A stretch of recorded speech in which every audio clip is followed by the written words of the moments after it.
السلام علیکم، میں ہوں رجب راجہ اور آپ دیکھ رہے ہیں پروگرام اپنا مقام پیدا کریں۔ اس پروگرام میں ہم آپ کی ملکات پاکستانی نہیں دنیا کی اہم شخصیات سے کراتے ہیں۔ اس پروگرام کو بنانے کا مقصد آپ تک پہنچانا، وہ سفر، وہ زاویے، وہ منزلیں، وہ راستے، وہ خواب جس پر چل کر ایک انسان اپنی منزل اور اپنے مقام کو حاصل کرتا ہے۔ آج ہماری خوش قسمتی ہمارے ساتھ جو شخصیت موجود ہیں کس طرح کی محتاج نہیں، عظیم مذہبی اسکالر ہیں مفتی محمد شاہد عمران جلالی صاحب، جو سربراہ ہیں جلالیہ علماء کونسل پاکستان کی۔ السلام علیکم سر۔ وعلیکم السلام۔ بہت شکریہ آپ کا قیمتی ٹائم آپ نے ہمیں دیا۔ آپ کا جزاک خاندانی پس منظر کیا ہے اور آپ نے تعلیم کہاں سے حاصل کی اور کہاں تک کی؟ بسم اللہ الرحمن الرحیم۔ سب سے قبل تو میں آپ کا شکر گزار ہوں، آپ نے مجھے موقع نصیب کیا، فراہم کیا۔ اللہ آپ کو سلامت رکھے، برکت نصیب فرمائے۔ سب سے قبل تو یہ ہے کہ میں نے پرائمری کے بعد حفظ کیا اور پھر ساتھ تجوید و قرات، اور پھر مڈل کے بعد میں نے یہ درس نظامی شروع کی، مگر ساتھ میں نے یہ اسکول کی تعلیم اس کو بھی جاری رکھا، میٹرک کی، پھر اسی طرح آگے ایف اے کر کے تو آگے۔ بیسیکلی میرا تعلق ایک جاٹ فیملی سے ہے، گوندل فیملی سے ہے، اور یعنی خاندانی لحاظ سے کوئی یہ ایک دینی مذہبی یہ نہیں، اس لحاظ سے جس طرح کی کوئی عالم فاضل ہمارے خاندان میں نہیں ہے، مگر یہ اللہ کا کرم ہے، سرکار کی نظر عنایت اور والدین کی دعائیں ہیں کہ اللہ نے مجھے توفیق بخشی کہ میں اس طرف علم دین حاصل کرنے کے لیے مجھے اس نے توفیق بخشی۔ اور اس کے بعد پھر میں نے ڈبل ایم اے کیا۔ ڈبل ایم اے کرنے کے بعد میں نے پھر یو ایم ٹی یونیورسٹی سے، university of management and technology سے میں نے اسلامک تھاٹ اینڈ سویلائزیشن میں نے ایم فل کیا، اور اس میں میں نے الحمدللہ مصور پاکستان حاکم الامت ڈاکٹر محمد اقبال علیہ رحمہ کی شاعری پہ، اور پھر آپ کی جو شاعری ہے وہ چونکہ سب سے زیادہ فارسی میں ہے، تو میں نے آپ کی جو فارسی شاعری تھی اس پہ اپنا تھیسس لکھا تھا۔ یعنی علامہ اقبال علیہ رحمہ نے جو سرکار کی شان عظمت، سرکار کے اوصاف حسنہ بیان کیے ہیں، ان کو میں نے قلم بند کیا۔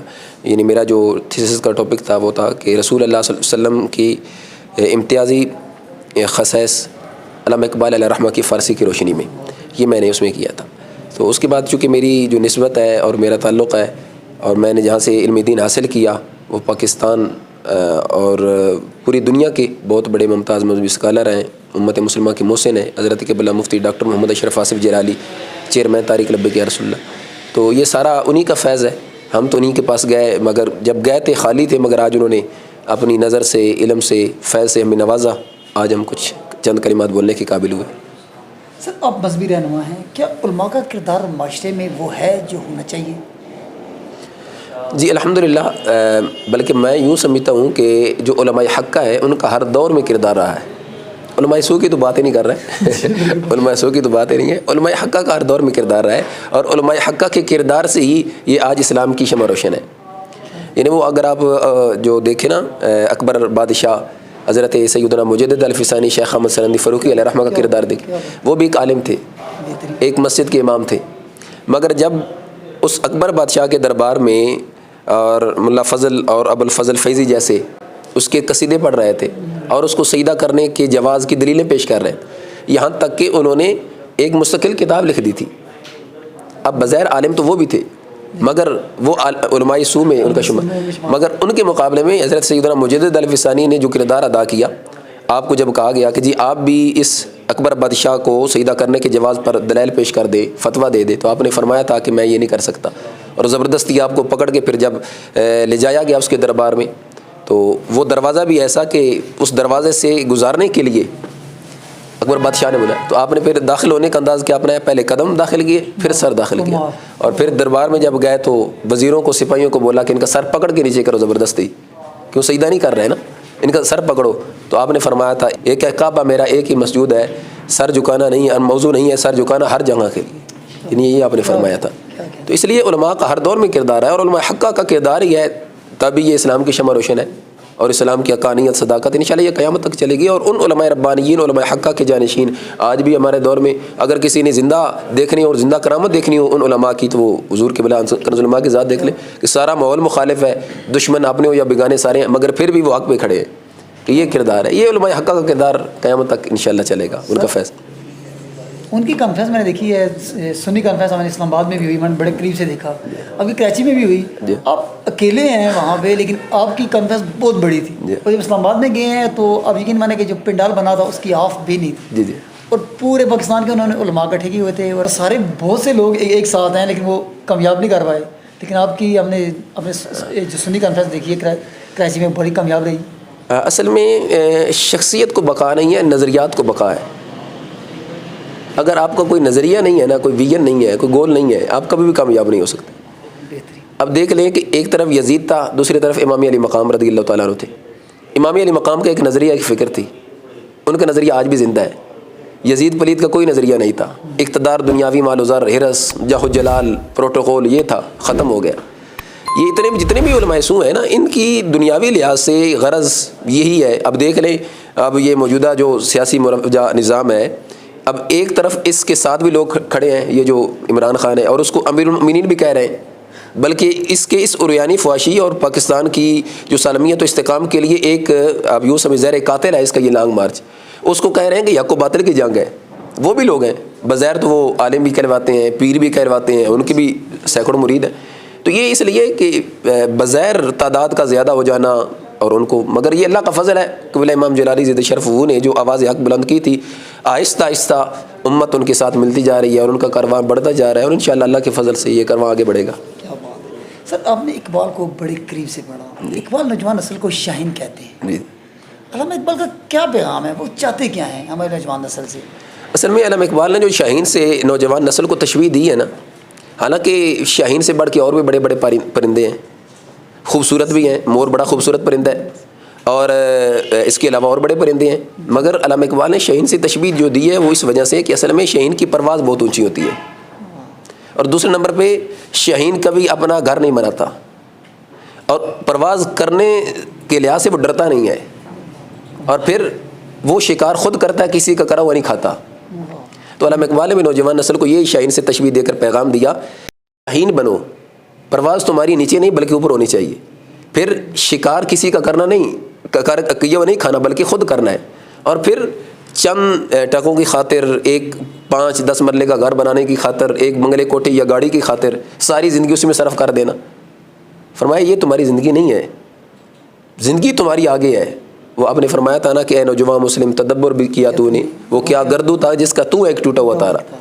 فرمانے لگے کہ تو کبھی غور نہیں کرتا، تیری پرواز کہاں تک ہے، اور تیرا آگے ابتدا کہاں سے ہونی ہے، آغاز کہاں ہے، اور پھر اختتام کہاں ہونا ہے. تو یہ علامہ اقبال ایک فکر، ایک تھاٹ، ایک ویژن دیتے ہیں. اور پھر بلکہ میں اس میں یہ بھی عرض کرنا چاہوں، علامہ اقبال علیہ الرحمٰن نے نوجوان نسل کو جو پیغام دیتے ہوئے ایک مقام پر یہ کہا تھا کہ دیار عشق میں اپنا مقام پیدا کر، نئے زمانہ نئے صبح شام پیدا کر، خدا کر دل فطرت شناس دے تجھ کو، سقوط لالا گل سے کلام پیدا کر. آپ کی نظر میں کامیابی کیا ہے؟ میری نظر میں کامیابی یہ ہے، علامہ اقبال علیہ الرحمہ کی فکر اپنانے کی ضرورت ہے.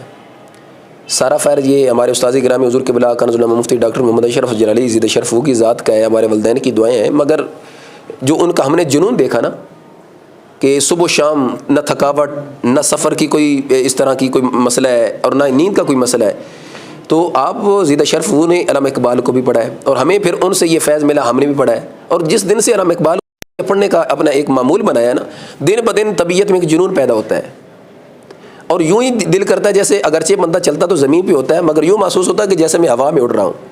یہ علامہ اقبال کی فکر جب بندہ سوچ اپناتا ہے نا تو اس میں یہ ملتا ہے. تو نوجوانوں کو میں یہ کہنا چاہوں گا کہ علامہ اقبال کو ایز اے مصور پاکستان آپ شامل نہ کیا کریں، کہ ان کا ڈیٹ آف برتھ آئے، صرف ان کا برتھ ڈے بنا کر اور ان کی تصویر پیچھے لگا کر بس ان کو کہہ دیا کہ یہ مصور پاکستان ہے. آپ جہاں مصور پاکستان ہیں، آپ جہاں حکیم الامت ہیں، آپ جہاں ایک شاعر مشرق ہیں، آپ کے بڑی اوصاف ہیں، بڑی جہاد سے آپ کی شان ہے، مگر وہاں آپ کی ذات ایک عاشق رسول بھی ہے. کامیابی اس میں ہے کہ علامہ اقبال کی فکر جو عشق رسول والی ہے اس کو اپنائیں.